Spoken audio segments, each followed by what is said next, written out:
축원합니다. 억이라고 하는 숫자가 있죠. 억, 1억, 2억, 3억 하는 억이라는 숫자가 있습니다.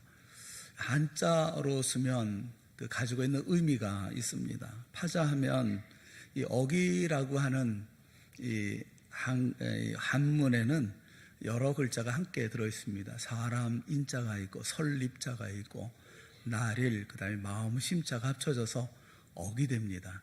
어떤 의미를 가지고 있느냐 하면 사람이 하루에 마음 일어나는 마음들, 그것이 바로 억이라는 것입니다.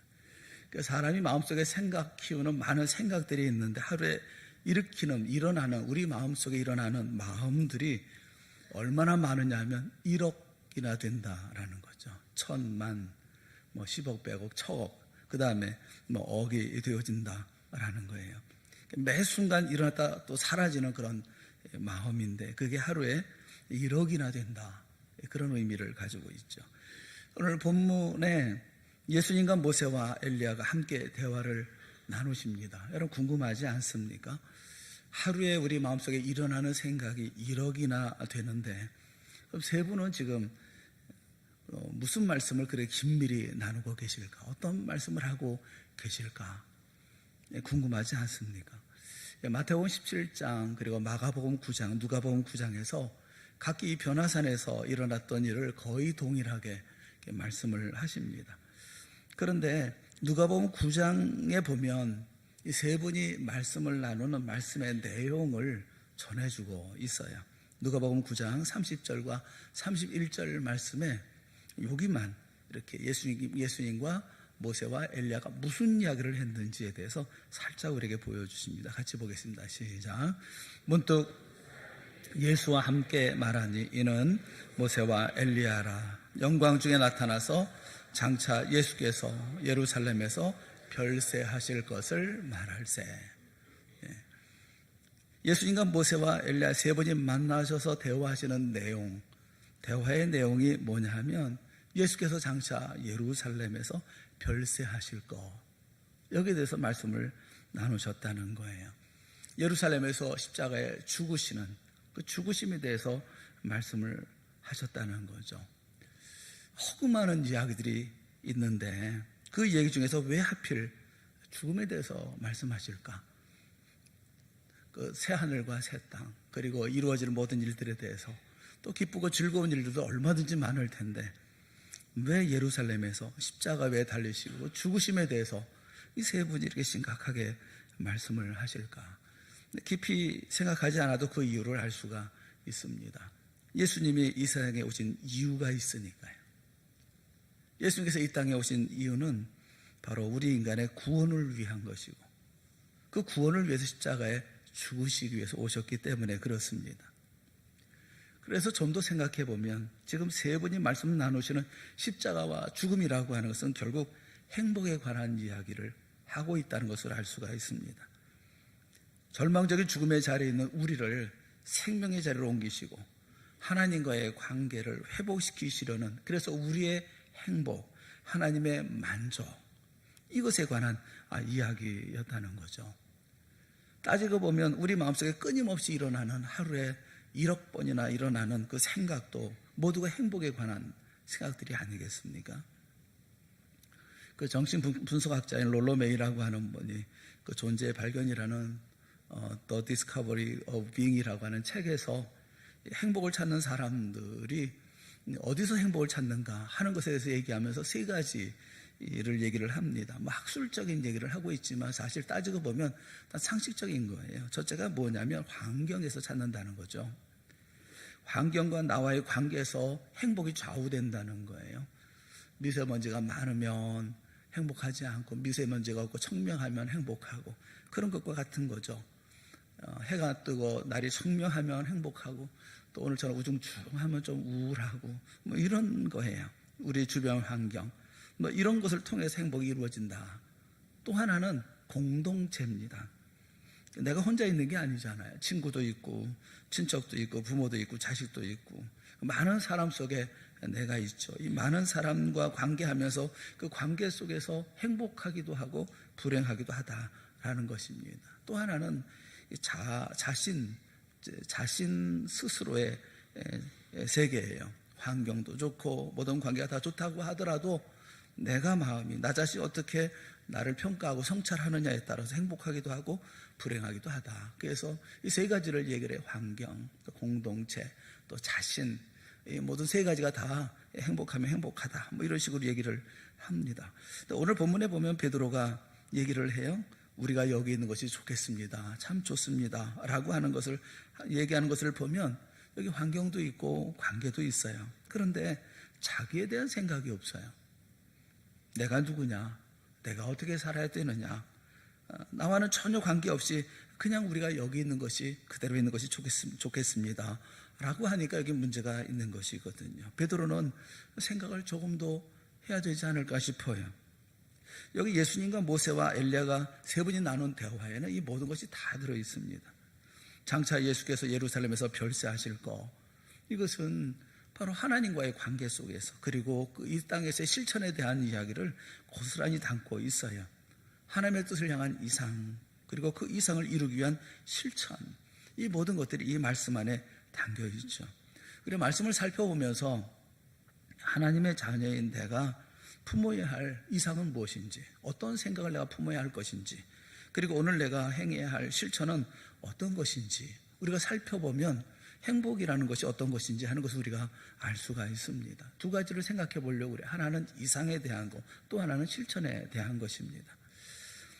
예수님은 하나님께서 계획하신 구원의 완성을 위해서 예루살렘에서 당하실 고초와 죽음을 주제로 해서 모세와 엘리야와 함께 신중하게 말씀을 나누십니다. 생각해 보면 예수님은 현재의 분이에요. 모세는 1500년 전에 살았던 분입니다. 엘리야는 900년 전에 살았던 사람이에요. 그런데 자신들이 살던 시대를 뛰어넘어서 한 가지, 곧 그 온 세상을 구원하는 일에 온통 마음을 함께하고 있는 것을 볼 수가 있어요. 또 예수님은 하나님의 아들이십니다. 모세는 구약 율법의 대표이고요. 또 엘리야는 선지자의 대표라고 말할 수가 있어요. 그런데 각각의 처지가 다르고 책임도 달랐지만 이분들의 관심은 오직 한 가지, 온 인류의 구원이었다라는 것이죠. 그렇다면 오늘을 살고 있는 우리 역시도 변화산의 주님과 대화에 동참할 때 이와 같은 대화의 내용으로 동참해야 되는 것이 아니겠어요? 그런 마음을 가지려고 노력해야 되는 것이 아니겠습니까? 바움이라는 신학자가 바보와 현자의 차이점을 얘기를 했어요. 바보 그리고 현자, 그 차이점이 뭐냐? 바보는 변했다고 생각하고 현자는 변하자고 하는 것, 그게 현자다, 이렇게 설명을 했어요. 그 간단한 말 같지만 의미는 참 깊어요. 바보는 자기가 이미 변했기 때문에 더 변할 것이 없다라고 생각하고 살아갑니다. 현자는 반면에 항상 부족을 느끼고 계속 변화되어야 한다고 자신을 채찍질하는 사람, 그게 현자라는 것이죠. 성경이 우리에게 약속하는 최고의 기적은 변화의 기적입니다. 병을 고치고 문제가 해결되고 불가능한 일이 가능해지는 것, 그 이상으로 중요한 것은 사람이 변화되는 거예요. 예수님을 닮은 모습으로 변화되는 것, 그것은 축복 중에 축복이고 기적 중에 기적입니다. 변화산에 오르셔서 용모가 변형되신 주님처럼 우리도 이 변화의 기적을 체험하는 그런 그리스도인들이 되어질 수 있기를 바라는 거예요. 우리가 생각해야 될 게 뭐냐면, 그렇다면 이 변화라는 게 어떤 거냐라는 거죠. 이 변화라는 데 의미가 있습니다. 오늘 본문에 예수님이 변형되셨다, 예수님이 변형되셨다, 그렇게 말씀을 해요. 이 변형이라는 메타모르포라고 하는 이 말은 달라졌다는 것입니다. 전의 모습과는 다른 모습이 되어졌다는 거죠. 마태복음 17장도 같은 단어로 예수님이 변형되셨다 말씀해요. 그런데 누가복음 9장에는 다른 단어를 씁니다. 헤데로스라는 단어를 써요. 헤데로스라는 것은 다르다는 거예요. 예수님의 얼굴이 달라졌다, 이렇게 표현을 하고 있어요. 이게 뭘 말씀하는 걸까? 예수님이 변형되셨다, 달라지셨다, 전의 모습하고 다른 모습이 되셨다, 이렇게 말씀을 하고 있어서 예수님께서 얼굴이 환해지고 옷도 휘어지고 전혀 다른 모습으로 변화된 것인가? 우리와는 별개의 모습인가? 다른 모습인가? 근데 이 메타모르포라고 하는 이 단어를 쓴 성경의 말씀이 있어요. 그 말씀을 보면 우리가 이해가 좀 쉬울 거라고 생각을 해요. 그것이 바로 로마서 12장 2절입니다. 로마서 12장 2절에 있는 말씀을 우리 같이 한번 읽어보겠습니다. 다 같이 시작. 너희는 이 세대를 본받지 말고 새롭게 함으로 변화를 받아 하나님의 선하시고 기뻐하시고 온전하신 뜻이 무엇인지 분별하도록 하라. 아멘. 여기 말씀 가운데 오직 마음을 새롭게 함으로 변화를 받아. 이 변화라는 말이 메타모르포라는 단어예요. 똑같은 단어입니다. 그러니까 이 마음을 새롭게 해서 변화를 받으라. 이 변화 받은 사람은 어떤 사람이냐 하면 하나님의 선하시고 기뻐하시고 온전한 뜻이 무엇인지 분별하는 사람, 그가 변화된 사람이다 라고 우리에게 말씀해 주고 있어요. 변화된다는 게 뭐죠? 뭐가 변합니까? 하나님의 선하시고 기뻐하시고 온전하신 그 뜻을 품은 사람, 그런 사람이 되어지는 것. 그러니까 세상이 아니라 자신이 변화되어지는 그 변화에 대해서 관심을 가지고 하나님의 뜻에 관심을 갖고 그런 삶을 살려고 하는 것. 이게 바로 여기서 말씀하고 있는 변형됐다, 변화됐다라는 말씀의 같은 의미라는 거예요. 그 미국의 심리학자인 메슬로우라고 하는 사람이 그런 얘기를 했어요. 망치를 잡으면 모든 문제가 못으로 보인다. 내가 망치만 잡으면 모든 게 다 때려서 박아 넣을 수 있는 못으로만 보인다는 거예요. 그게 망치 증후군, 뭐 이런 얘기를 했어요. 그런 얘기 있잖아요. 돼지 눈에는 뭐가 보여요? 돼지 눈에는 돼지만 보인다는 거예요. 세상이 나를 힘들게 하고 아프게 하고 기쁘게 하는 것이 아니에요. 세상에 투사된 내 마음이 뭐 세상이 이렇네 저렇네 판단하며 사는 거죠. 가끔 그런 경험을 하지 않습니까? 새 차를 구입하려고 그래요. 이제 새 차를 사야 되겠는데 어떤 차를 살까 하고 그리고 난 다음에 보면 온 세상에 차만 보입니다. 온 세상에 차만 굴러다니는 것 같아요. 관심이 온통 차라서 어떤 차, 저 차, 뭐 길에 다니는 차들, 지나가는 차들 참 뭐 관심 있게 내 눈에 차만 보이거든요.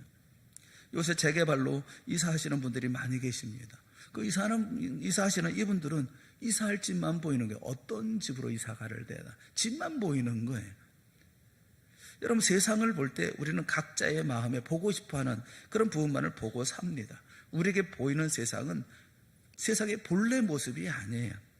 우리가 보고 싶어하는 세상을 보고 있을 뿐인 것이죠. 한정된 세상을 보고 있는 거예요.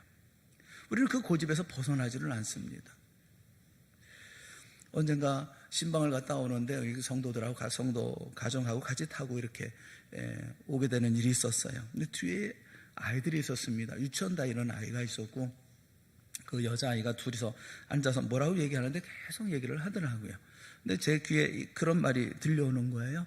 그 유치원 다니는 아이가 그 언니죠. 한두 살 그 나이가 더 먹은 언니니까 그래봐야 초등학교 1학년이나 됐을까. 둘이서 얘기를 나누다가 뭐 서로 얘기가 좀 잘 안 됐나 봐요. 그러면서 뭐 그 얘기하는데 뭐라고 얘기하느냐면 언니 미안해 내 생각이 짧았어 그러더라고요. 유치원에 다니는 애인데. 아니 도토리 키재기지. 유치원에 다니는 애가 계속 한두 살 더 먹은 애나 짧으면 얼마나 짧고 길면 또 얼마나 길겠어요. 근데 유치원에 다니는 아이가 그 자기 언니랑 얘기하면서 몇 살, 한두 살 먹은 언니랑 얘기하면서 자기가 보니까 자기가 잘못 얘기했다는 거죠. 내 생각이 짧았어. 이렇게 얘기를 하는데 상당히 마음에 충격이 되더라고요. 어린 아이들도 고집 피우지 않는데 왜 우리들은 자기 고집으로 온 세상을 살려고 할까? 그런 생각이 들더라고요. 변화라는 게 뭡니까? 변화라고 하는 것은 비록 내 인생을 살고 있지만 내가 보고 내가 판단하고 내가 결정할 것이 아니라는 거예요. 그런 인생을 사는 게 아니라는 것입니다. 마음을 새롭게 해서 변화산 위에 변형된 모습으로 하나님의 선하시고 기뻐하시고 온전한 뜻을 나의 이상으로 삼고 살아가는 것, 그게 바로 변화라는 거예요. 지금 예수님과 모세와 엘리야의 대화의 내용은 바로 하나님의 선하시고 기뻐하시고 온전한 뜻에 대한 말씀을 하고 계셔요. 변형되셔서 이 말씀을 하고 계셔요. 세상에 대해서, 인류에 대해서, 구원에 대해서, 예루살렘에 대해서, 십자가의 죽음에 대해서 말씀하고 계셔요. 오늘 우리도 마치 예수님과 대화하는 것처럼, 모세와 대화하는 것처럼, 엘리야와 이야기하는 것처럼 대화의 내용이 구별되어야 되지 않겠습니까? 이런 큰 마음을 품어야 되는 게 아니겠어요? 밤낮 먹고 사는 문제 가지고 얘기하고 있고, 밤낮 다른 사람과 비교하는 문제를 가지고 그것 때문에 가슴 아파하고 있고, 밤낮 다른 사람은 어떻고 누구는 어떻고, 그래서 그거 가지고 얘기하면 되겠어요? 우리가 품어야 할 이상은 온 세상에 대한 거, 온 인류에 대한 거, 구원에 대한 거, 민족을 품고 나라를 품고 세상을 품고 심지어 원수도 품을 수 있어야 되는 것이 아니겠습니까? 온 세상의 회복을 고민하고 의롭고 바르고 옳게 개선하기 위한 고민과 그 기도를 할 수 있어야 되겠죠. 탕자의 아버지가 둘째가 돌아왔다고 잔치를 벌입니다. 큰 잔치를 벌여요. 근데 집에 있었던 큰아들이 그것을 보면서 불만합니다. 내가 여러의 아버지를 섬겨 명을 어김이었거늘 내게는 염소 새끼라도 주어 나와 내 벗으로 즐기게 하신 일이 없더니 아버지의 살림을 창녀들과 함께 삼켜버린 이 아들이 돌아오매 이를 위하여 살찐 송아지를 잡으셨나이다. 불평해요. 그러자 이 큰아들을 향해서 아버지가 말씀합니다. 이렇게 말씀하세요. 누가복음 15장 31절에 아버지가 큰아들에게 말씀합니다. 같이 보죠. 시작. 아버지가 이르되 너는 항상 나와 함께 있으니 내 것이 다 내 것이로되. 너는 항상 나와 함께 있으니 내 것이 다 내 것이로되. 사랑하는 여러분, 이 온 세상의 주인은 누구십니까? 우리 하나님이십니다. 그러면 우리는 누굽니까? 바로 그 하나님의 아들, 하나님의 자녀입니다. 내 것이 다 내 것이거늘. 바로 여러분이 세상의 주인임을 명심하십시오. 세상에 종속된 사람이 아니라, 환경에 밀려다니는 사람이 아니라 바로 세상을 다스릴 세상의 주인으로서의 책임을 감당하는 우리 모두가 되어질 수 있기를 주님의 이름으로 축원합니다. 세상이 아버지의 것이라고 하면 그의 아들인 우리도 이 세상의 주인이 아니겠어요? 주인이면 주인답게 살아야죠. 주인이면 주인이 품어야 할 마음을 가지고 살아야 되는 것이 아니겠습니까? 그런 글을 봤어요. 숲속에 사는 여우 한 마리가 길을 걸을 때마다 돌부리에 채워가지고 발이 성할 날이 없었대요. 그래서 어느 날 여우는 토끼를 잡아가지고 그 많은 토끼를 잡아서 그 가죽을 도로에 깔아야 되겠다, 이렇게 생각을 하고 토끼 한 마리를 잡아서 자기 생각을 말했답니다. 그 사정을 들었던 토끼가 펄쩍 뛰면서 여우님, 저희 토끼를 잡아서 언제 다 도로를 다 포장하려고 하십니까? 그러지 마시고 그냥 제 꼬리를 잘라서 가죽신을 만들어 신고 다니시지요. 그렇게 말했다고 그래요. 사람들은 자신이 불편할 때 남을 통해서 자신의 삶이 바뀌어지기를 기대합니다. 그러면서도 자신의 삶이 어떤 태도를 바꾸려고 하는 생각은 하지를 않아요. 그 톨스토이도 그런 얘기를 했어요. 사람들은 세상이 변화되어야 한다고 말하지만 정작 자기 자신이 변화되어야 한다고 생각하는 사람은 참 드물다. 세상이 바뀌어줘야 된다고 얘기하지만 자신이 바꿔줘야 된다고 얘기하는 사람은 찾아보기 어렵다는 것입니다. 여러분, 세상이 문제입니까? 내가 문제죠. 예수님 당시의 세상이나 모세가 살던 세상이나 엘리야가 살던 세상이나 그리고 우리가 살고 있는 지금이나 뭐 그렇게 달라진 게 있어요? 세상이 문제인가요? 그 세상을 살고 있는 내가 문제인 거죠. 그 시대에 예수님이 계셨고, 그 시대에 모세가 있었고, 그 시대에 엘리야가 있었잖아요. 이 시대에는 누가 삽니까? 우리가 살잖아요. 여러분의 꿈이 뭡니까? 여러분의 이상은 뭡니까? 여러분의 비전은 뭡니까? 우리 모두가 주님과 함께 변화산에 있기를 주님의 이름으로 축원합니다. 그것을 주님과 대화를 나누고 이야기를 나누고 세상을 걱정하고 세상을 생각하고 의논해야 되지 않겠어요? 좀 큰 마음을 품으세요. 이 온 세상을 주관하시는 분이 우리 하나님이시고 이 세상을 다스리는 분이 우리 하나님이시고 그 세상을 우리에게 주시면서 충만하라는 말씀하시고 번성하라는 말씀하시고 그리고 다스리라는 말씀하셨잖아요. 그렇다고 한다면 하나님의 뜻을 품고 변화된 이상을 가지고 세상의 주인으로서 책임을 감당해야죠. 주인으로서 마땅히 가져야 할 생각을 가져야 되는 것이 아니겠어요? 오늘 이 말씀을 보면서 첫째 우리가 생각해야 될 거, 우리 이상이 뭐냐는 거예요. 기껏 사람 얘기하지 말고 기껏 뭐 잘 사니 못 사니 뭐 됐니 안 됐니 그러지 말고 흑백 논리로만 얘기하지 말고 주인으로서 어떻게 이것을 해결해 나갈 것인지, 어떻게 회복시켜 나갈 것인지, 어떻게 이 모든 걸 잘 만들어 갈 수 있을 것인지, 어떻게 화목하게 만들어 갈 것인지 주인의 입장에서 우리가 얘기를 해야 되지 않겠어요? 이게 우리가 가져야 할 첫 번째 모습이라는 거죠. 이상을 품었어요. 그러면 우리는 어떻게 실천해야 합니까? 이 이상을 어떻게 실천해야 합니까? 이게 두 번째 우리가 생각해야 될 거예요. 그러면 우리가 품은 이 이상을 어떻게 실천해야 되겠어요? 제 아들은 변화산에서 놀라운 광경을 목격합니다. 예수님의 옷에 광채가 나고 세상에서 빨래하는 사람이 그렇게 희귀할 수 없을 정도로 희귀해 된 모습을 보아요. 예수님의 용모도 변화됩니다. 얼굴이 해같이 빛납니다. 그리고 엘리야와 모세와 함께 말씀을 나누십니다. 이런 놀라운 모습을 보고 베드로가 예수님께 말씀드리죠. 뭐라고 얘기하느냐 하면 랍비여, 우리가 여기 있는 것이 좋사오니 우리가 초막 셋을 짓되 하나는 주를 위하여, 하나는 모세를 위하여, 하나는 엘리야를 위하여 하사이다. 황홀하고 감격스러워하면서 베드로는 주님 그냥 여기서 삽시다, 뭐 이렇게 말씀을 드려요. 그런데 사랑하는 여러분, 온 세상을 구원하는 하나님의 뜻을 엘리야와 모세와 함께 깊이 의논했던 예수님이 그래서 어떤 일을 하셨냐고요. 그냥 계속해서 이 얘기만 하십니까? 걱정만 하십니까? 예수님은 그리고 난 후에 예루살렘에 올르셔서 십자가에 죽으시잖아요. 그래서 변화되어 하나님의 뜻을 품은 사람은 변화산에 머물러 있는 게 아니에요. 내게 주신 사명, 사역의 자리로 내려가야 되는 것이죠. 로마서 12장 2절에 아까도 말씀을 우리가 읽었죠. 하나님의 선하시고 기뻐하시고 온전한 뜻, 분별하는 것, 이게 변화의 모습이다 라고 말씀을 읽었어요.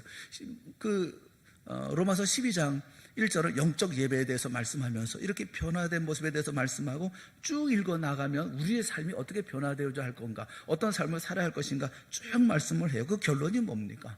우애하고 존경하기를 먼저 하고 열심을 품고 소망 중에 즐거워하고 축복하고 축복해라, 뭐 즐거워해라, 마음을 같이해라, 화목해라, 알게 지지 말고 선으로 악을 이기라 말씀합니다. 무슨 얘기를 하는 겁니까? 선을 행하라는 거예요. 사랑을 행하라는 거예요. 예수님과 제자들이 산을 내려오자마자 만난 것이 바로 다투고 있었던 사람들이었습니다. 귀신을 쫓아내야 하는 현실과 만났고 곧바로 그 문제에 우리 주님은 집중하십니다. 귀신 들린 아들과 아버지와 제자들의 치유에 집중하시죠. 이 명절에 가족들을 만나실 거예요. 친척들을 만날 거예요. 근데 어떤 분은 그런 얘기 하시더라고요. 걱정된다. 가족들을 만나는 게 걱정된대. 명절이 두렵대요. 친척들을 만나는 게 참 두렵다. 친척들을 만나면 밀어내기 해야 된다는 거예요. 서로 뭐 상대방하고 이렇게 뭐 부대끼면서 뭐 이렇게 자꾸 얘기가 많이 상처가 되고 그러는 모양이에요. 우리 대부분 그렇지 않습니까? 만나면 뭐 좋은 얘기하면 좋은데 그런 얘기가 아니라 뭐 연봉은 얼마냐, 뭐 집은 언제 살 거냐, 모아둔 돈은 얼마나 되느냐, 뭐 사귀는 사람은 있냐, 결혼은 언제 할 거냐, 뭐 애는 언제 가질 거냐, 뭐 누구는 어디 합격했다는데, 뭐 누구는 큰 회사에 뭐 입사했다는데, 뭐 몸 관리 좀 해라, 뭐 살 좀 빼라. 뭐 지난해 들었던 가장 듣기 싫었던 잔소리가 뭐냐면, 가장 1위 했던 잔소리가 뭐냐면 요즘 뭐 하고 지내? 그게 제일 듣기 싫은 말이었다고 그러더라고요. 명절 증후군이라고 있잖아요. 이거는 아내만 갖는 증후군이라고 생각하는데 남편도 마찬가지예요. 여러분, 일이 많아서 힘듭니까? 즐겁게 일을 할 수 있다고 한다면 힘들 이유가 없지요. 하기 힘든 일을 억지로 해야 하니까, 보기 싫은 사람 억지로 봐야 되니까 몸보다도 마음이 힘든 거죠. 여러분, 그 마음을 바꾸면 돼요. 내가 주인이 되면 되는 거예요. 주도적인 마음으로 하면 되잖아요. 이 시간을 행복하게 보낼 건지 짜증내며 보낼 건지 여러분 선택하면 되잖아요. 오늘 7절 말씀에 보면 마침 구름이 와서 그들을 덮으며 구름 속에서 소리가 나되 이는 내 사랑하는 아들이니 너희는 그의 말을 들으라 하는지라 라고 말씀하고 있어요. 너희는 누구 말을 들어요? 그의 말을 들으라. 그의 말이 누굽니까? 누구의 말을 들어야 돼요? 세상의 이야기를 들어야 됩니까? 우리는 주님의 말씀을 듣고 살아가는 사람들이에요. 그의 말, 예수 그리스도 주님의 말을 들으라는 거예요. 그 말씀이 나에게 유익하든 불리하든 주의 말씀을 듣고 순종하는 거예요. 8절에 보면 문득 둘러보니 아무도 보이지 않냐고 오직 예수와 자기들 뿐이었더라. 참 상징적인 말씀이라는 생각이 들어요. 둘러보니, 문득 우리가 둘러보니까 아무도 보이지 않고 누구만 있어요? 예수님과 자신들만 있더라라는 거예요. 여러분, 우리를 판단하실 분은 오직 주님 외에는 없습니다. 우리가 평생 함께할 분도 우리 주님밖에는 없어요. 고린도서 4장 3절에 보면 사도 바울이 이렇게 고백을 합니다. 너희에게나 다른 사람에게나 판단받는 것이 내게는 매우 작은 일이라. 나도 나를 판단하지 아니하노라. 이 말씀이 어디서부터 나온 겁니까? 이거 앞에 어떤 말씀이 있습니까? 고린도서 4장 1절 2절 말씀에 보면 사람이 마땅히 우리를 그리스도의 일꾼이요 하나님의 비밀을 맡은 자로 여길지어다. 그리고 맡은 자들에게 구할 것은 충성이니라 라는 말씀이 있어요. 그리스도의 일꾼이고 하나님의 비밀을 맡은 자를 판단하실 분은 누구예요? 주님밖에는 없어요. 나도 나를 판단하지 않아요. 너희들이 나를 판단하는 것, 사람들이 판단하는 것 작은 일에 불과할 뿐입니다. 나를 판단하실 분은 우리 주님밖에 없다는 거예요. 사랑하는 여러분, 하나님의 나라는 말에 있는 게 아니라 능력에 있습니다.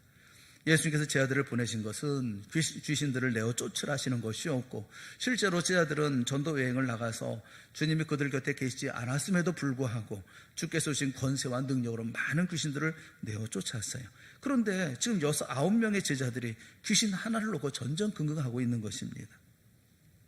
왜 그렇습니까? 제자들은 매일 새롭게 은혜와 능력을 받아야만 하는 거예요. 이스라엘 백성들이 애굽을 나와서 가나안 땅에 들어가기 전 40년 동안 광야 생활을 할 때 주셨던 기적의 양식 만나는 하루 당일분만 허락하셨어요. 만나는 매일 거둬야 되는 거예요. 내일 것을 미리 얻을 수도 없었고 어제 것을 꺼내 먹을 수도 없습니다. 하나님의 은혜와 능력은 매일 새롭게 만나처럼 받는 거예요. 달리 방법이 없어요. 매일 변화산에 오르고 매일 기도하고 매일 제자답게 선을 행할 능력으로 충만함이 있어야 되는 거예요. 이상을 가지고 있다고 한다면 우리가 이 상을 실천해 나갈 수 있어야 되지 않겠어요? 그 모든 능력은 매일 얻는 거예요. 한 번 얻으면 그거 계속 되어지는 게 아니에요. 예수님도 늘 기도하셨잖아요. 늘 변화된 모습으로 늘 기도하고 늘 능력을 얻고, 그래야 이번 명절도 잘 보낼 수 있는 거 아니겠어요? 이번 명절 행복한 명절이 되어지고 즐거운 명절이 되어지고 그리고 모두가 다 하나 되어지는 명절이 되어질 수 있기를 주님의 이름으로 축원합니다. 그 가운데 보면 보고 싶지 않은 사람의 말들도 있을 것이고 가슴 상처 입는 말들도 있을 것이고 또 쉽지 않은 그런 시간들도 있을 터인데 여러분 잘 견뎌내면 좋겠어요. 마틴 루터가 그런 얘기를 했어요. 성경을 짜보라. 성경을 짜보면 피가 나올 거다. 그런 얘기를 했어요. 성경은 피의 책이라는 것입니다. 성경 곳곳을 보면 피가 나와요. 아담과 하와가 범죄했을 때 동물의 피를 흘려서 동물의 가죽으로 그들의 수치를 가려주었습니다. 구약시대의 제사장들은 늘 성소의 기물에 피를 발랐습니다. 예수님의 보혈은 능력이 있어요. 우리의 죄를 사는데 우리의 생명을 주는 능력이 있습니다. 히브리서 9장 22절에 보면 율법을 따라 거의 모든 물건이 피로서 정결하게 되나니 피 흘림이 없은즉 사함이 없느니라, 그렇게 말씀하고 계십니다. 주님은 저와 여러분의 생명을 위해서 기꺼이 대신 피값을 흐르신 어린 양이십니다. 주님의 피로 우리는 생명을 얻었어요. 나의 죄를 위해서 죽으신 예수 그리스도를 여러분 기억하세요. 우리의 명예라든가 경제라든가 건강이라든가 행복이라든가 어떤 자랑을 위한 세상적인 초막만 짓느라고 열중하지 말고 예수님처럼 산을 내려와서 귀신 들린 아들과 그 아버지 앞에 서야 합니다. 그리고 그들에게 문제를 해결해 줄 수 있어야 되고 행복을 줄 수 있어야 합니다. 그러기 위해서 우리는 매일 변화산에 올라야 되고 매일 기도해야 되고 매일 그런 십자가의 능력, 사랑의 능력을 우리가 얻으며 삶을 살아야 되는 거예요. 탕자의 아버지는 집에 있는 맏아들에게 이렇게 말합니다. 누가복음 15장 32절에 보면 이 내 동생은 죽었다가 살아났으며 내가 잃었다가 얻었기로 우리가 즐거워하고 기뻐하는 것이 마땅하다라고 얘기를 해요. 마땅하다. 이번 명절 마땅한 일을 행하는 우리 모두가 되어질 수 있기를 주님의 이름으로 축원합니다.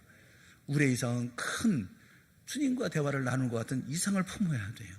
하나님의 선하시고 기뻐하시고 온전한 뜻을 우리가 이루기 위해서 이 땅의 삶을 살아야 돼요. 그런데 실천은 어떻게 해야 합니까? 내 눈앞에 보이는 그 사람에게, 내가 만나는 그에게 그 문제를 해결하고 그를 위로하고 격려하고 화목하고 하나가 되어지게 만들고 이 세대에 본받지 말고 변화를 받아 주님과 대화를 나누고 하나님의 뜻, 하나님의 선하시고 기뻐하시고 온전한 뜻을 주님과 이야기를 나누고, 그리고 그 힘을 얻어서 산을 내려와 만나는 그들에게 그 뜻을 펼칠 수 있는 우리가 되어져야 되는 것이 아니겠습니까?